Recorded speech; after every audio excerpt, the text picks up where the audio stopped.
Welcome to DSAT Deep Dives. My name is Vince. Let's get straight into this question. So we've got what they call a notes question, and there's so much information here, but we're going to look at a way to do this that's kind of a shortcut. So before we get into the question, we're just going to notice that it's a notes question. It's pretty obvious that it is because we've got bullet pointed notes, but what we really want to do is skip all that stuff and just look at the question down here.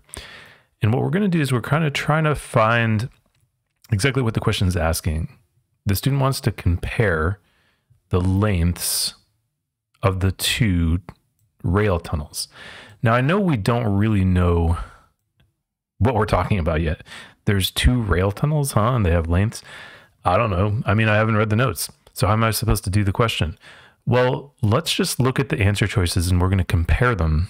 And we're going to notice that only one of them has the information about the student in terms of what he or she wants to do.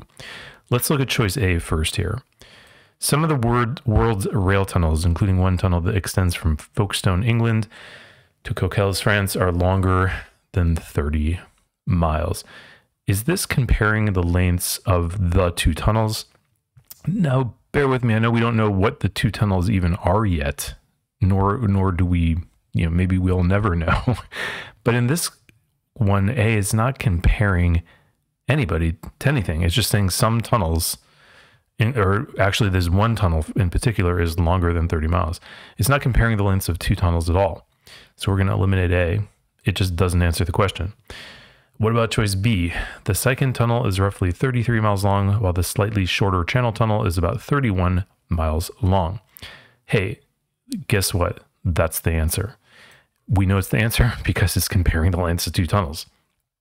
Now, this is the cool thing about this sort of question. Only one choice will answer the question. And we don't really have to think that hard. We just have to look for the choice that actually compares the lengths of two tunnels. Now, let's just notice how C and D do not work. C says, the Syken tunnel, which is roughly 33 miles long, connects to the Japanese islands of Honshu and Hokkaido. Okay, it's just telling us some statistic about the Syken tunnel, not comparing two lengths. And then what about D? Both the Syken tunnel, which is in Japan, and the Channel tunnel, which is located in Europe, are examples of rail tunnels. Beautiful. Doesn't talk about the lengths. So there you have it. We don't really need to read the notes, and in fact we didn't. Or at least I didn't. Hopefully you didn't either. It's a waste of time. So hopefully that helps when you're looking at some of these notes questions. And anytime you see one, skip to the question, but make sure you can identify precisely what it's asking so that when you look at the answer choices, you can tell which one is going to be relevant.